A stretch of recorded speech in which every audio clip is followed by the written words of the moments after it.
Զավակս, մեծ բան չէ խնդրանքս։ Շատ կուզենայի, որ չմոռանաս քո արմատները, միշտ հիշես, որ արիական ծագում ունեցող հայ ես։ Կարող ես գլուխդ բարձր քայլել եւ հուսամ օրը թունալ քո զավակներուն կխրատիս, ուր էլ որ ապրելու լինես։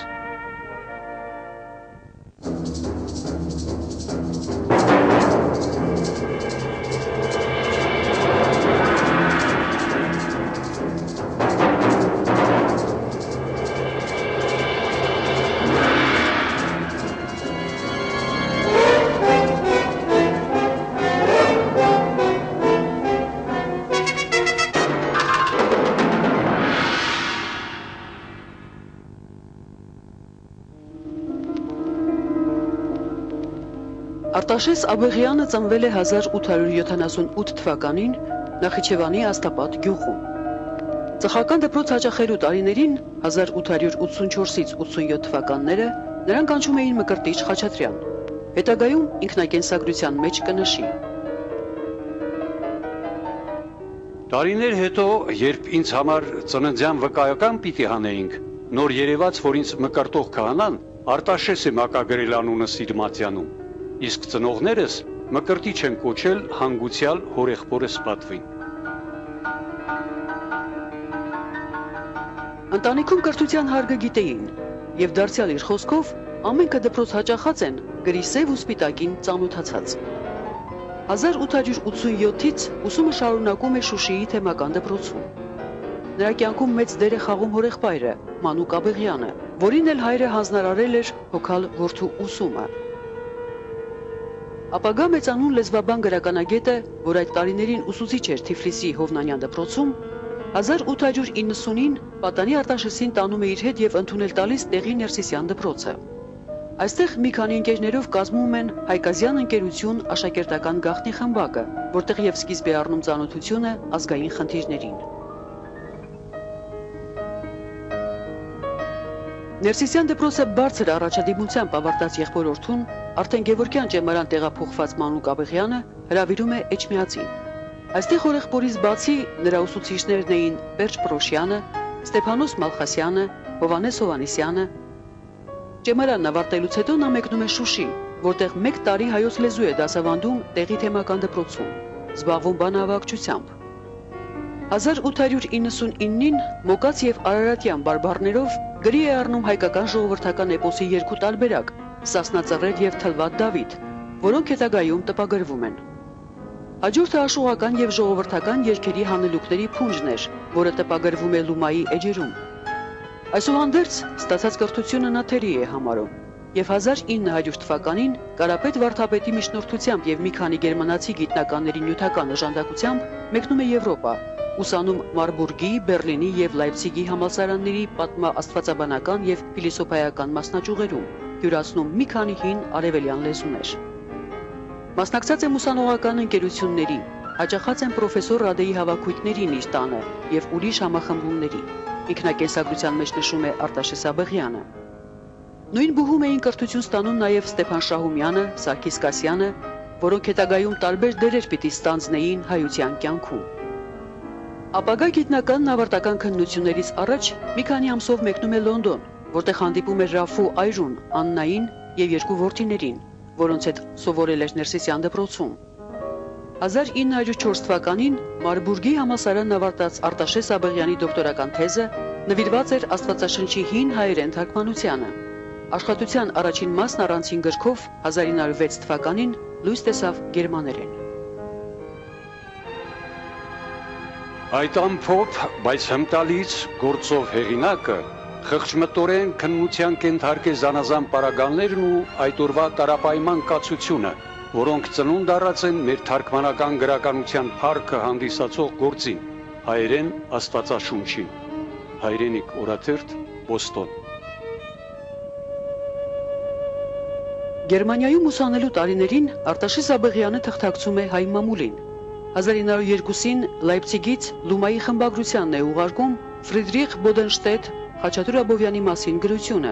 նրանում ներառելով հոդվածներ գերմանացի բանաստեղծի 1001 օր արևելքում ուղեգրությունից։ 1905 թվականի հունվարին նա մեկնում է Սանկտ Պետերբուրգ, եւ աշխատանքի ընդունվում Ասիական թանգարանում նշանավոր հայագետ Նիկողայոս Մարի ղեկավարությամբ ու հանձնարարություններով։ Ազգային հիմնավոր կրթությունը եվրոպականին զուգակցած Աբեղյանը վերադառնում է Թիֆլիս եւ լծվում մանկավարժական, բանասիրական, թարգմանչական եւ հասարակական գործին։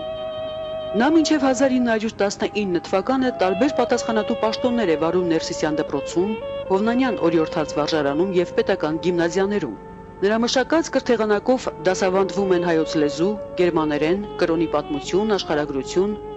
Գործընկերներն էին նախկին ուսուցիչները Մանուկ Աբեղյանը, Ստեփանոս Մալխասյանը, Ստեփան Լիսիցյանը։ Էջմիածնի ճեմարանից հետո ուրարել եմ հիմնական կրթությունս եւ որն իր դրոշն է դրել իմ դաստիարակության ու բնավորության վրա, Ներսիսյան դպրոցը, ուր նախապես սովորել եմ որոշ տարիներ եւ մանավանդ հետո պաշտոնավարել երկար ժամանակ, կազմում է իմ կյանքի գլխավոր հանգրվաններից մեկը։ Գերմանիայում անցկացրած ուսանողական տարիներս, որ նմանապես իրենց դրոշը դրեցին ինձ վրա, լրացրին եւ ամբողջացրին իմ ուսման եւ դաստիարակության գործը։ 1905-ին Աբեղյանն անդամագրվում է ՀՅԴ կուսակցությանը, սակայն ժամանակակիցների վկայությամբ եղել է կուսակցության գործուն կյանքեն հեռու։ 1908 թվականին Արտաշես Աբեղյանը ճամփորդում է Գերմանիայում, Բելգիայում, Հոլանդիայում, Շվեյցարիայում եւ Թուրքիայում։ 1909-ի հունվարին Թիֆլիսում ամուսնանում Ջալալօղլեցի կալվածատիրոջ դստեր Նատալիա Իսրայելյանի հետ, ունենում երկու զավակ՝ Վաչե եւ Ռուզան։ Բեղուն է նրա այդ տարիների գիտական, թարգմանական, մանկավարժական գործունեությունը։ Դեռևս 1905-ից 6 թվականներին նրա թարգմանությամբ լույս էին տեսել գերմանացի նշանավոր տնտեսագետ, սոցիոլոգ Վերներ Զոմբարտի երկու ուսումնասիրությունները, որոնց մասին ժամանակի մամուլը գրեց, թե բնագիրը հայերենացված է, իսկ հայերենը կանոնավոր։ Տպագրել էր դեմոկրատական ընտրություններ վերտառությամբ գրքույկը, ժողովրդավարության եւ ժողովրդավարական ընտրությունների մի ամփոփ ուսուցարան, որը վերահրատարակվեց 1917-ին։ Այսօր Կովկասում դա համարձակ քայլ էր, եթե նկատի առնվի, որ Ռուսաստանը իր խոսքով արյունոտ ռեակցիայի մեջ էր։ Հայտնի փաստ է, որ նա մինչև ուրեմն արտասահման տարագրվելը աշխարհագրություն էր դասավանդում եւ գրել է մի քանի աշխարհագրության դասագրքեր։ Սա բացառիկ երևույթ է ընդհանրապես 19-րդ դարի վերջի եւ 20-րդ դարասկզբի հայ իրականության մեջ, որտեղ աշխարհագրագետներ նոր ժամանակներում եւ հատկապես դարասկզբին մենք գրեթե չենք ունեցել։ Նա նաեւ մեծ բանասեր էր, ուսումնասիրող, գրականագետ, բազմաթիվ հոդվածներ ունի արխիվային նյութերին նայելով հայ գրողների ստեղծագործությունների մասին վերլուծություններ, մասնավորապես հատկապես ամբողջական պահվել է նրա արխիվում Խաչատուր Աբովյանի ստեղծագործությանը նվիրված մենագրությունը, որը նույնպես մասնակիորեն է տպագրվել, բայց ամբողջությամբ անտիպ է, Ավետիս Ահարոնյանի Դարասկզբի եւ 19-րդ դարի մեր գրեթե բոլոր դասական գրողների մասին նա ժամանակին հանդես է եկել մամուլում, բայց արխիվում կան նաեւ բազում անտիպ նյութեր։ 1909-ին լույս տեսավ Արտաշես Աբեղյանի մոտ 10,000 բառերի ցանկ եւ ուղղագրական կանոններ պարունակող ուղղագրական բառարանը, գրված որպես ուսումնական օժանդակ ձեռնարկ, որն ի դեպ վերահրատարակվել է 4 անգամ։ Այն ամենաբարձր գնահատանքի է արժանացրել հայ մանկավարժության նախապետ Ղազարոս Աղայանը։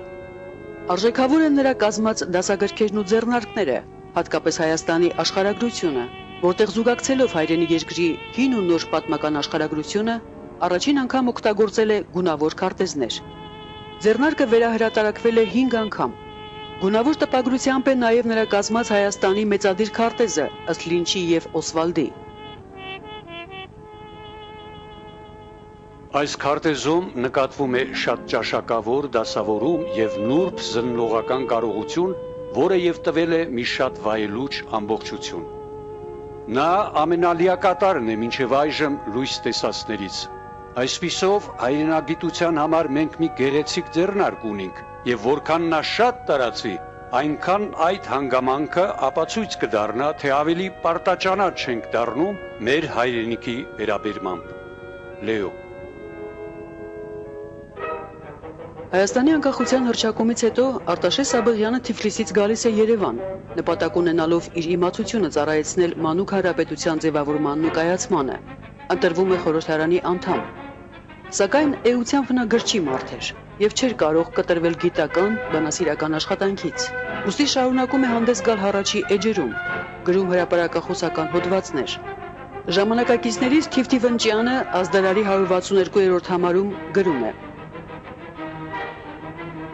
Աբեղյանի ներկայությունը քաղաքական ասպարեզի մեջ թյուրիմացություն մներ եւ առավել իր մասնակցությունը Երևանի արտակարգ դատարանի կազմին 1920-ի մայիսի բոլշևիկյան խռովությունները զսպելու համար։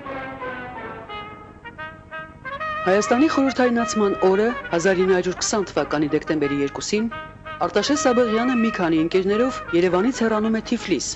առժամանակ ապրում Վրաստանում։ Իսկ երբ 1921 թվականի փետրվարի 25-ին խորհրդայնացվում է նաև մեր հյուսիսային հարևանը, Բաթումով անցնում է Կոնստանտինոպոլիս, շարունակելով զբաղվել սիրած գործով։ Ժամանակակիցների վկայությամբ կենտրոնականի նրա դասախոսություններին այնքան մարդ էր ներկայանում, որ ամենամեծ դահլիճն անգամ նեղություն կներ։ Կոնստանտինոպոլսում նա իր կազմած ընդհանուր եւ Հայաստանի աշխարհագրություն դասագրքերը վերատպում է, փոխադրած արևմտահայերենի, թղթակցում ճակատամարտ թերթին, որի արծիվ գրատուն տպարանում էլ նրա հրաշալի թարգմանությամբ լույս է տեսնում Կուպրինի Սուլամիթը։ 1922 թվականի աշնանը Աբեղյանն ընտանիքով վերջնականապես տեղափոխվում է Գերմանիա, բնակություն հաստատում Շարլոտենբուրգ քաղաքում, ստանձնելով նույն գործը, ինչ Արշակ Շոպանյանը Ֆրանսիայում։ Նա հայերենից գերմաներենի է թարգմանել հայ գրողների արձակ գործերը եւ կազմել մի խոշոր ստվար ժողովածու հայ պատմվածքի անթոլոգիա վերնագրով, որը ցայժմ անտիպ է մնացել։ Դրանից բացի Արտաշես Աբեղյանը հայերենից գերմաներենի է թարգմանել հայ ժողովրդական հեքիաթների մի ստվար ժողովածու, որոնց մեջ բացի հեղինակային հեքիաթներից նաև ներառվել են ուրեմն հայ միջնադարյան կամ բանահյուսական նմուշներ։ Այս ժողովածուից բացի Արտաշես Աբեղյանը կազմել է նաև հայ բանահյուսության անթոլոգիա, թարգմանելով հայերենից գերմաներեն, այդ թարգմանություններից շատերը հատվածաբար ժամանակին տպվել են գերմանական մամուլում, բայց ժողովածուները մնացել են անտիպ։ Արտաշես Աբեղյանը նաև մեծ գործունեություն է ծավալել հակառակ ուղղությամբ, այսինքն գերմանական դասական գրականության հայացման ուղղությամբ։ Ընտանիքով մտերի մեջ նախկին նախարար ու ակտիվ քաղաքական գործիչ Աբրահամ Գյուլխանդանյանի հետ։ Այս լուսանկարում Տիկին Գյուլխանդանյանն է որդու Ռուբենի եւ Աբեղյանի զավակների Վաչեի, Ռուզանի հետ։ Այդ տարիներին 1922-ից 23 թվականներին Գերմանիան ծանր օրեր էր ապրում։ Մարկը արժեզրկվում էր, եւ նա ապրուստը հոգում էր Բոստոնի հայրենիքին թղթակցելով։ Ու քանի որ դոլարի փոխարժեքը բարձր էր, կարողանում են ստացած հոնորարով 2 սենյականոց կահավորված բնակարան վարձել։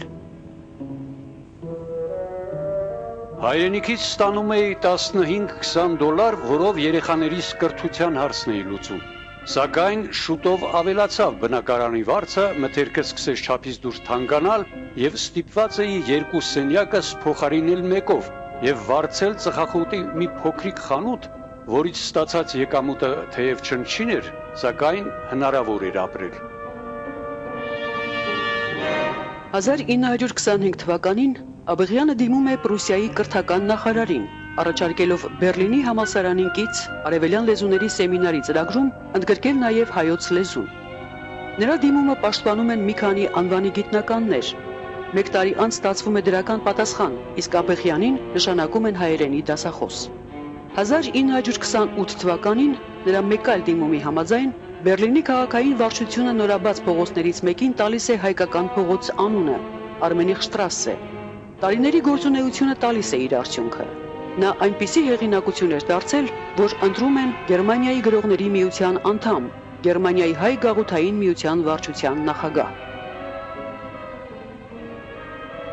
Բերլին Աբեղյանի փոքր բնակավայրը հավաքատեղի մներ, կենտրոնավայրը։ Այդ փոքրիկ գաղութին մեջ հայության ոգին վառ պահողը Աբեղյանն էր, ու թեև հորեղբոր Մանուկ Աբեղյանի հետ հասկանալի պատճառով չէր թղթակցում, սակայն իրենց մեջ ջերմ ազգականի սերը չէր դադրած։ Ինք քաջատեղյակ էր Հայաստանի մեջ տեղի ունեցած անցուդարձերում, անսովետական Հայաստանի ու արտասահմանի հայ գաղութների միջև եղած ամենավստահելի ու ամենաարթուն կապն էր մինչև իր մահը։ Արշակ Սարգսյան։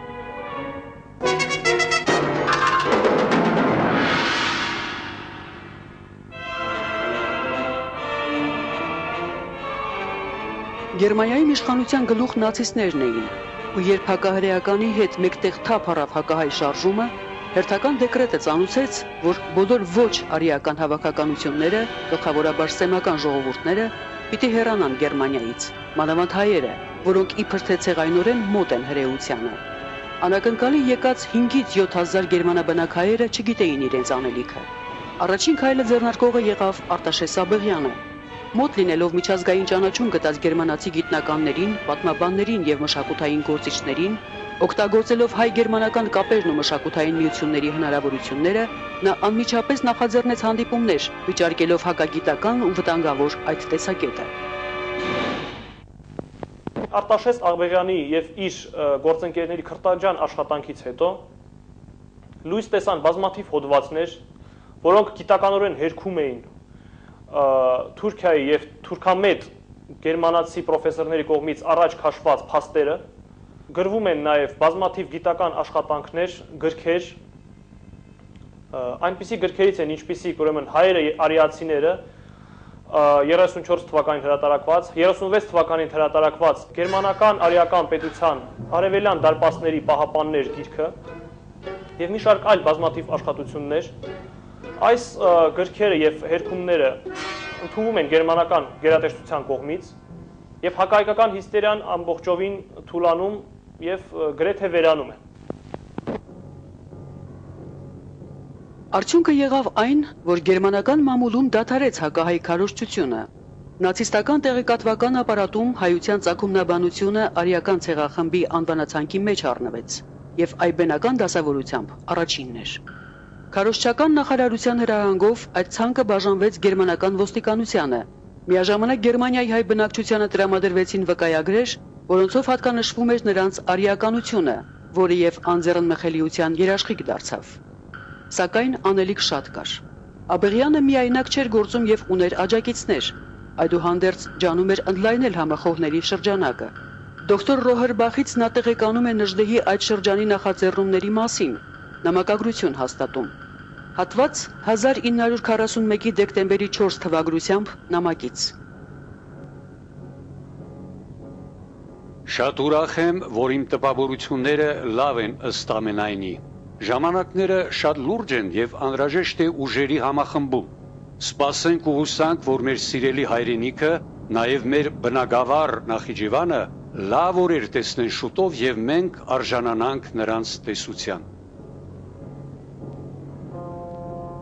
Միամտություն է կարծելը, թե նրանք ընդհանրապես ռոմանտիկներ էին կամ մոլորյալներ։ Անշուշտ Աբեղյանն ու իր գաղափարակիցները գիտեին, ինչ վտանգալից ճանապարհ են ոտնակոխել եւ գերզգուշ էին գործում։ Փաստ է, գտնվելով ճամբարի հակառակ բևեռում, նրանք այլընտրանք չունեին եւ ապավինել էին նացիստներին համաշխարհային տերությունների բախումից հայությանը նվազագույն կորուստով, իսկ եթե հաջողվի նաեւ ձեռքբերումներով դուրս բերելու համար։ Հատված Հայ ազգային խորհրդի հայտարարությունից։ 1942-ի դեկտեմբերի 15-ին Արևելյան գրավյալ շրջաններու նախարարության հովանավորությամբ Բերլինի մեջ կյանքի կոչվեցավ Հայ ազգային խորհուրդը, որը կհետապնդե մեկ կողմեն Հայաստանի ազատագրումը բոլշևիկյան լուծեն եւ ռուսական տիրապետությունեն, մյուս կողմեն հայ ժողովրդի ազատագրական ձգտումը եւ Հայաստանի քաղաքական ինքնավարությունը։ Նա կարծես թե հայ ժողովրդի եւ գերմանական պետության միջև կապող օղակ էր հանդիսանում։ նա Հայաստանի Հանրապետություն նորից վերածնելու միտքը առաջ քաշեց, առաջարկեց կազմակերպել հայկական կառավարություն, որը գտնվում է վտարանդիականության մեջ, դա էր հայկական ազգային կոմիտեն։ Սկզբից խորհուրդը, հետո ձևավորվեց որպես կոմիտե։ Այն ավելի լայնացավ, նրա բաժիններից էին ուրեմն արտաքին գործերի բաժինը, ներքին գործերի բաժինը, արտաքին կապերի բաժինը, պրոպագանդայի բաժինը եւ մի շարք այլ բաժիններ։ Սակայն փակ քվեարկությամբ Արտաշես Աբեղյանը ընտրվեց որպես ազգային կոմիտեի նախագահ։ Ըստ Օտտո ֆոն Հիգենդորֆի հուշերի, Արտաշես Աբեղյանը մինչև 43 թվական դիմում էր որպես Հայաստանի վարչապետ, ապագա վարչապետ։ Երկրորդ համաշխարհայինի տարիներին համագործակցեց ֆաշիստական Գերմանիայի վերնախավի հետ, բայց տվեց մի օրինակ մեզ համար, թե ինչպես կարելի է ամենաանբարենպաստ քաղաքական միջավայրում հայրենասիրական գործունեություն ծավալել։ Նրա նախաձեռնությամբ էր, որ այդ թվականներին հիտլերյան Գերմանիայի դաժան պայմաններում ուրեմն բազմաթիվ 100,000-ավոր հայերի կյանքեր փրկվեցին։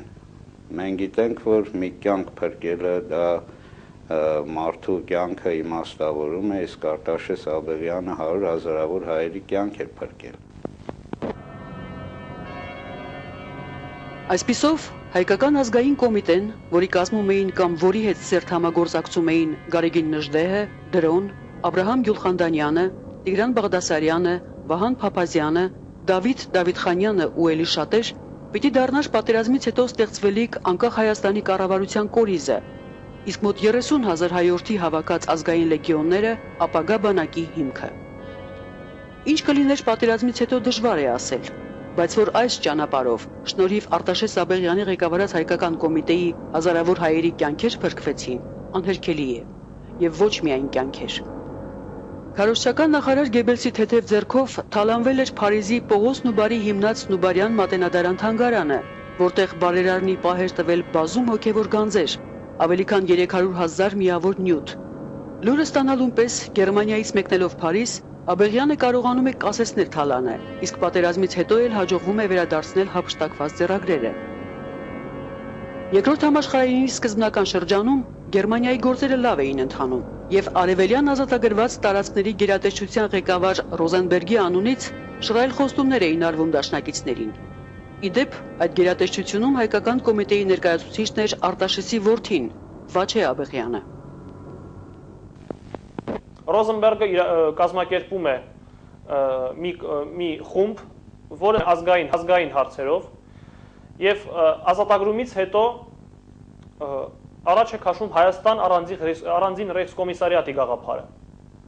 Ինչպես գիտենք, սկզբում պետք է գոյություն ունեներ Կովկաս ռեյխսկոմիսարիատ, որի ղեկավարը պետք է լիներ որոշ տվյալներով հայկական ծագում ունեցող Շիկեդանց ազգանունով մի գերմանական պաշտոնյա, սակայն հետագայում առաջ քաշվեց առանձին Հայաստան ռեյխսկոմիսարիատի գաղափարը, որը իր մեջ ներառեր ոչ միայն արևելյան Հայաստանի շրջանները, խորհրդային Հայաստանի եւ Լեռնային Ղարաբաղի, Նախիջևանի, նույնիսկ միջին Արցախի, կենտրոնական Արցախի շրջանները, դրանք էին մինչև Գանձակը ներառյալ ընկնող շրջանները, այլ նաեւ արևմտյան Հայաստանի որոշ շրջաններ, հատկանշական է նշել, որ այդ տեսակետը շատ անգամ փոփոխական բնույթ էր կրում, դա հիմնականում կապված էր Թուրքիայի դիրքորոշումից, ուստի հայկական ազգային կոմիտեն անում էր ամեն ինչ, որպեսզի գոնե հաղթանակից հետո հայ ժողովուրդը կարողանա ազատ զարգանալ իր տարածքներում, իր հողի վրա։ Իդեպ 43 թվականից գերմանական ղեկավարությունը ճիշտ է համարում ազգային կոմիտեները ձևափոխել որպես ազգային ներկայացուցչությունների, ազգային կառավարությունների, իսկ ազգային լեգիոնները վերանվանվում են ազգային միավորյալ շտաբերի։ Հետագայում ազգային միավորյալ շտաբը ներկայացնում է եւ քաղաքական, եւ ռազմական թևերը։ 43 թվականի մայիսից Արտաշես Աբեղյանը ուրեմն ազատվում է ազգային կոմիտեի տնօրենի պաշտոնից, ղեկավարի պաշտոնից եւ որոշ տվյալների համաձայն մեկնում է Ֆրանսիա։ Այնտեղ նա մոտ 1 տարի հանդիսանում է Հայաստան շաբաթաթերթի եւ հայկական լեգիոնական լրատու շաբաթաթերթերի խմբագիր, իսկ Բերլինի հայկական ազգային կոմիտեի, որը վերանվանվում է հայկական միավորյալ շտաբ, այնտեղ նշանակվում է գնդապետ Վարդան Սարգսյանը։ Բերլինի անկումից հետո Աբեղյանն ընտանիքով անցնում է հարավային Գերմանիա, լինում տարբեր քաղաքներում եւ ամենուր ձեռք մեկնում հայտարարագիրներին։ Նացիստների հետ համագործակցելու համար հետապնդվել է արդյոք, ասենք ամերիկացիների կողմից, դժվար է ասել, պահպանված փաստեր չկան։ Ամենայն դեպս նրան այս հարցում կարող էր օգնած լինել ամերիկյան բանակի գեներալ Հայկ Շեֆերճյանը, որն այդ տարիներին Գերմանիայում էր եւ որի հետ մտերիմ էր Աբեղյանը։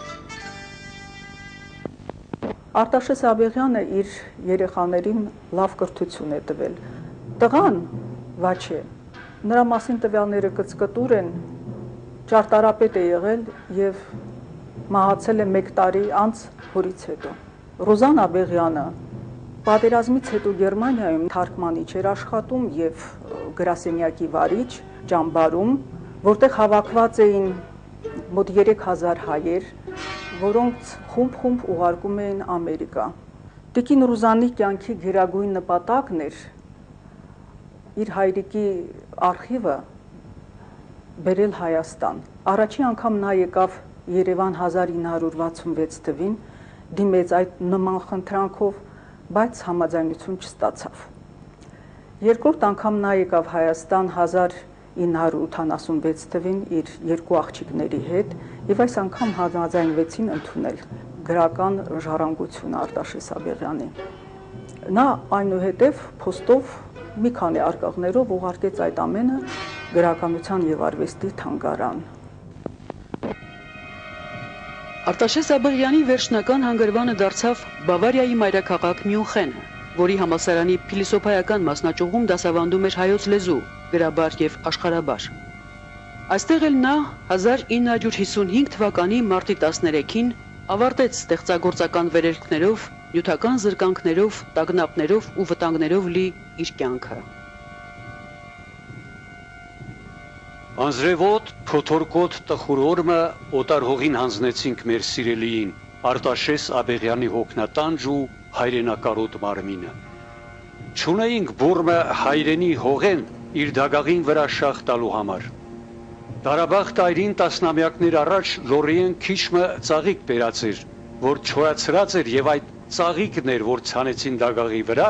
գետ ատով իր տարագիր հոգին քիչմը ջերմացնելու համար։ Ուսաբեր 17 մարտի 1955 թվական։ Արտաշես Աբեղյանը խորհրդային ամբողջատիրության տարիներին արգելված անուն էր։